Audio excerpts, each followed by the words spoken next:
You've heard me talk about intentional living and living life by design many times. But how exactly does one do that? If you're wondering that too, this episode will give you 5 steps and a bonus step on how you can create your life by design. Hello and welcome back to a brand new episode on the Own Your Everyday series in the Being Miraculous podcast. I'm your host and self-awareness coach Shweta Shivraman, and today we continue our exploration of living life by design. We are on the 3rd chapter to living life by design. In the first 2, we explored 5 signs to check if you are living life on autopilot, and then we discussed the bigger question of where we start living this life by design. In today's episode, we will put in all the self-knowledge we've gained through the first 2 episodes, put them into action, and create that life by design through these 5 steps. Step 1. Get clear on the end goal. Many a time we live on autopilot because we have no better destination to drive towards. Before heading off in a different direction, pause to ask the larger questions in life and spend time answering them. At the end of your days, what would you like your life to have stood for? What is the most meaningful way for you to spend this time on earth? Why are you here? What makes you come alive? These questions are a good place to consciously recalibrate your life and create it with intention. Step 2. Add meaning to everything. Humans are connected to meaning and reason quite strongly. Don't just set goals and habits in your life, add meaning to them. By being clear on why you're doing what you're doing, you can add a whole other dimension to your goals, routines, words, and actions. When you're consciously setting goals that add meaning to your life, designing routines that will fulfill what you desire, choosing your words intentionally, you start to consciously create a life by design where you are fully involved in everything you do. Step 3. We are all gonna die eventually. For many decades and years, philosophers and spiritual teachers have talked about remembering our mortality to bring urgency to our lives and actions. When you realize how short life truly is and live with that reminder, you'll stop living for others, for that nameless society.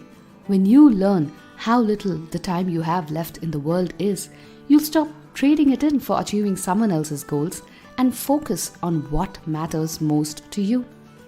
Find a way to remember your mortality in however that works for you. It could be a brief reminder every morning that you're lucky to be alive and breathing for another day, or a sticky note at the workstation that reminds you to make the time you have count. Whatever works for you. Step 4.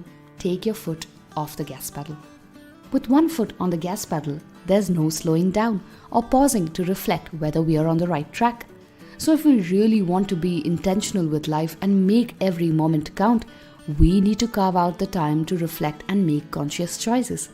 The pace at which the world is going is only going to go one way, faster and faster.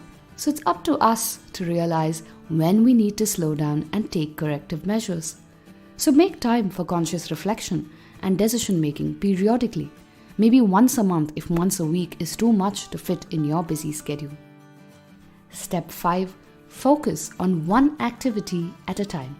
A lot has already been said about multitasking, so I'm not going to go into that here. But I want to reiterate a simple human limitation. We cannot multi-focus. Our focus can be only on one thing at a time. Think about it. When we are scrolling our phones and listening to our husband's talk, our focus is on the phone. The husband is simply background noise. Similarly, when you're attending a Zoom meeting and answering emails, the focus is only one of the two, never both. So to live life intentionally, you need to give your complete attention and focus to the activity you're doing at that point. This one shift can change the level of satisfaction and fulfillment and the quality or texture of your work every single day drastically. Step 6, the bonus step. Make time for silence. This is a bonus step for those who want to take it up a notch.